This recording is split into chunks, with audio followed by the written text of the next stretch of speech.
feito, tosco pra caramba, mas, porra, peraí, bicho, tinha piada lá, o cara viu que tinha piada, entendeu? Mas, enfim, aí eu sei o seguinte, que eles lançaram o jornal já nesse esquema, distribuição Profissa, nacional, uma bem editora, bem editadinho. editado, arrumado, não sei o quê, e a nossa história é basicamente paródia, né? Então, a gente, na época lá, o Planeta Diário estava fazendo uma paródia de um jornal e não avisou a ninguém. Quando ele botava na banca, as pessoas não entendiam se Era era muito real, estranho. se era E com irreal. as imagens antigas, né? Sempre É, fotos as antigas. manchetes. Aí, pô, primeiro número tinha, a manchete era Papa bota ovo na missa do Galo. Aí imagina isso entre notícia É. popular, Estado de São Paulo, Folha de São Paulo, o cara fica, mas o Papa botou ovo mesmo? Eu não me lembro, mas como é que foi Exato, isso? cara. Quando foi que o Papa botou esse ovo que eu não...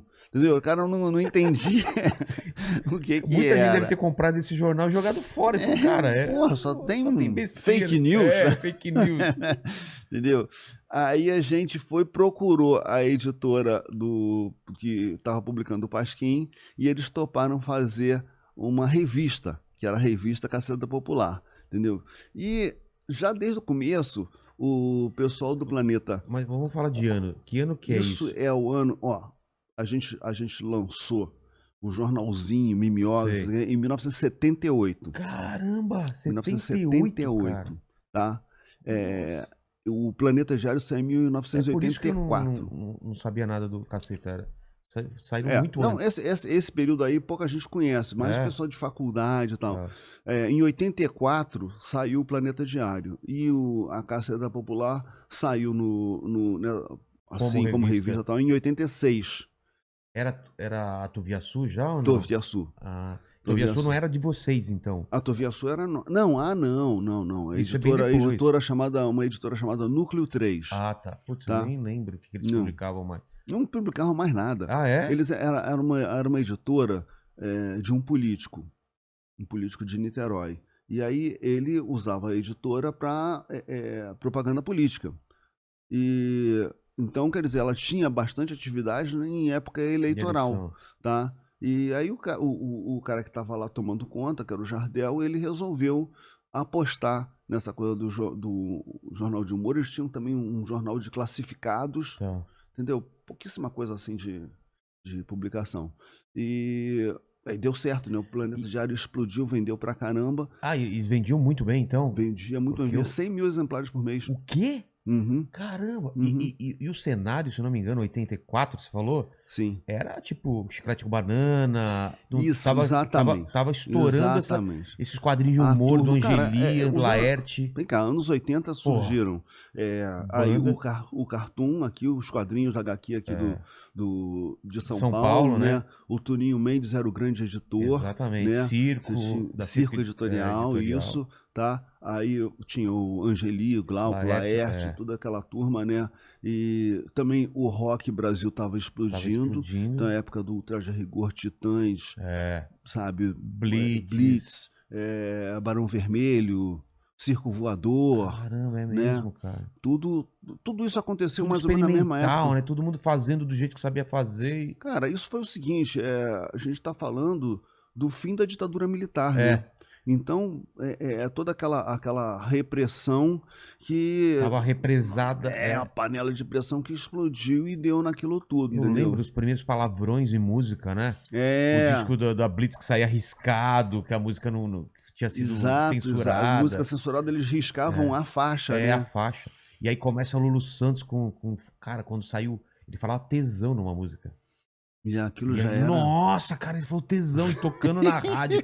E era isso. E aí, Planeta Diário, vocês, a Laerte Angeli também, cara, botando pra foder nos cartoons, né? Falando de droga, de mulher de peito de fora. E a gente moleque vendo daquilo, levando pra escola, a gente era o cara. Nossa, os caras estão com os quadrinhos muito pesado, cara. E não era, né? Você vê hoje em dia, não era nada pesado. Pois é. Porque cada coisa, né, no seu tempo tem uma visão, né? Exatamente. Então a visão era a experimentação de uma liberdade tremenda, né? Que a gente vinha E do vocês momento... estavam nessa também, né? A gente estava nessa. Testar os limites. Exatamente. Cara, pouco antes disso, quando a gente estava ainda na fase do jornal impresso, antes da revista, a gente procurava as gráficas para rodar o Jornal da Caceta E muitas gráficas não aceitavam. Elas tinham medo de uma represália, sabe? Dos militares virem, de vir um grupo de ultradireita e empastelar a gráfica e tal, entendeu? Então, quando eles rodavam, eles falavam assim, mas não fala que foi aqui não. Se roda aí, isso aqui. Chega aí de madrugada, leva tudo, pelo amor de Deus. Então. Entendeu? Ainda tinha esse medo. E nunca teve nada, né? Nunca teve algum problema no começo? Não. Nunca tivemos problema com problema desse tipo, não. Era mais o problema, mais a paranoia, o medo, né? De alguma coisa acontecer do que propriamente rolar algo real, sabe? Qual foi a primeira capa de vocês? Você lembra? A primeira capa da Caceta. Da Caceta. Zoava com o presidente Figueiredo. Ah, é? É. Porra, então. 1978. A primeira que eu digo assim do jornalzinho. Ah, tá. A primeira da Caceta era um peru ave. Ah, eu lembro. Então tô lembrando. E é colorida a capa. De gravatinha borboleta, peru de gravatinha borboleta e tal. todo solene. Cara, e nesse primeiro que vocês zoavam o Figueiredo nunca deu problema, então? Ele nunca ficou sabendo, né? Porque era uma talvez fosse uma circulação, banca, talvez. Talvez a banca não aceitasse, porque tinha isso também, né? Uma vez a gente teve esse período inicial na editora Núcleo 3, tá?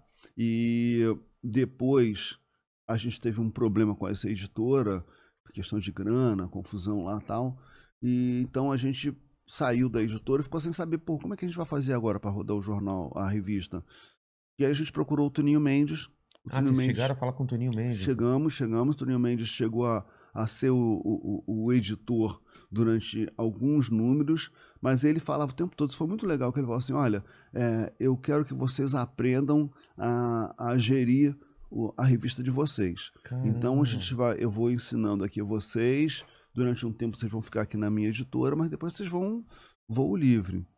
E realmente foi isso que aconteceu. Mas num desses números que a gente fez com ele, a gente fez uma capa, a gente fez uma matéria que era... Sempre falava assim, Cristo vai voltar, Cristo vem aí, vem Cristo aí. A gente falou, o Cristo voltou. O Cristo voltou, veio ao Rio de Janeiro, e aí caiu no samba, sabe? Sim. Dançou com uma mulata, não sei o quê, foi visitar o Cristo Redentor, o Cristo no Cristo, aquelas coisas todas. E a capa era o Cristo na cruz, o Cristo assim meio afeminado, com as unhas pintadas assim, mas ali na cruz, né? E a gente todo feliz, beleza, tal. Quando a revista ficou pronta, o Toninho chamou a gente e falou, olha, eu vou falar uma coisa para vocês. Os jornaleiros não vão expor essa revista, mas de jeito nenhum. Eles são uma capatazia italiana, eles são muito, muito católicos, não vão de forma alguma aceitar botar essa capa na banca, expor e tal. Não tem jeito. Vocês querem tentar? A gente falou, se você está falando que não tem jeito, fazer o quê? Não, vamos... A proposta dele era mudar a capa, manter o conteúdo, falou, a matéria no miolo, eles nem vêm, problema nenhum. O problema é a capa. A gente foi, botou outra capa. Mas você acha que é por causa dos distribuidores ou os donos de banca mesmo?